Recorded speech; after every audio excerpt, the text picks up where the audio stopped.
Welcome back everybody to my next game review. Today we have StarFox 64 on the N64. I recently played through this game, so if you haven't seen that, I'll put it in the description down below. This is one of my favorite games growing up, though I never owned it when I was a kid.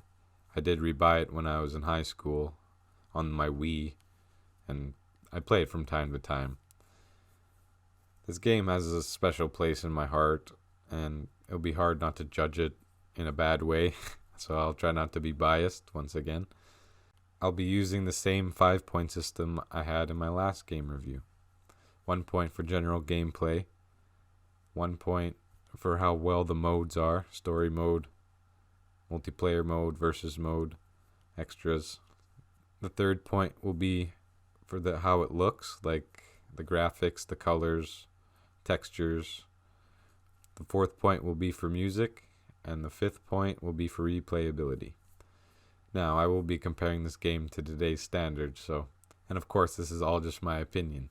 So without further ado, let's get started.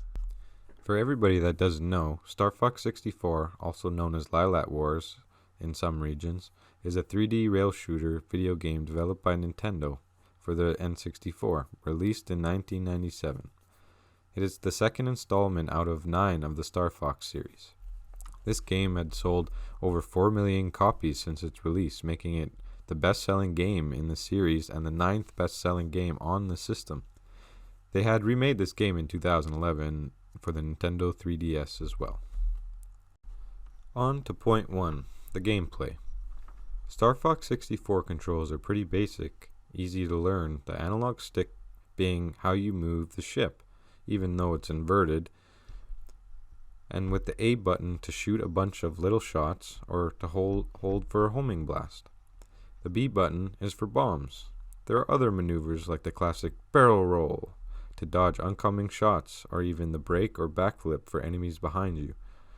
You can even boost yourself for more speed with the C stick. This game did have a training mode as well to help you learn the controls. The game was very forgiving with the amount of lives they gave you and a checkpoint during the mission. This made the game easy to learn and a lot less punishing than a normal game. The gameplay was very interactive with enemies scattered across the mission in all locations. You have to also protect your allies from oncoming fire as well, along with a secret objective in the mission to get to other planets. So the first point goes to StarFox for its outstanding gameplay and easy buttons to learn. Point 2 is for modes. Now, the story mode in StarFox is pretty much save each planet from Andros and his servants. There is a multiplayer mode, but it's not too interactive, for you cannot play it against computers. With friends, this game would be a blast. You could choose what type of battle you want to do, like fight in the air or even on the ground. There is also time trial. There is a training mode as well, which helps learn the game, because we didn't have YouTube to teach us how to play or do certain tricks. There's also expert mode, which makes the game incredibly difficult to the point where getting medals on that mode can be stressful and time consuming. I do love a challenge, don't get me wrong, just need to be a bit more reasonable, because if you hit an object, you lose your wing. It makes it harder to fly the plane and even do damage. So for the second point, even though this game has a lot of different modes to choose from, story mode can be beaten in 40 minutes, and multiplayer is depending on having people over with 4 controllers. So I cannot give it the second point. 3rd point is on how the game looks. This game got remade in 2011, which it looks a lot better than that, but we are looking at the N64 version. It doesn't hold up very well to today's standards. The voice line from the characters are them just moving their mouths super fast. When you play it on a big flat screen TV, like I did, you can really tell how bad it is compared to the 90s. The colors from each planet are unique and make up the planet's atmosphere. The quality of everything is just too pixelated though, like characters and the enemies and even the background images. In the 90s, this game was cutting edge, but today's standards, the flaws are more noticeable. For that, I cannot give StarFox the 3rd point. The 4th point is music. This one is easy in my opinion. The main StarFox theme music is such a classic song, I still remember it to this day. It's so iconic they play it at the start of every mission. On each planet, the game has background music to each planet to give each of the planet its own feel and brings life to the game. Some music is more mysterious, some is more scary, some are more calm, and I feel like that adds to the level in a lot of ways. Fourth point is yours, StarFox. Fifth is replayability. This one's hard because I can probably pick up this game once or twice each month and have fun with it. But once you visited all planets or even beat the game, it gets pretty repetitive. I do love trying to get a high score each time I play though.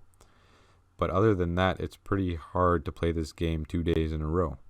If expert mode made the boss fights different or even enemies coming at different times or trying to save different allies, I feel like it would have done a better job than just making the game extremely hard to beat. In my opinion, StarFox doesn't get the last point.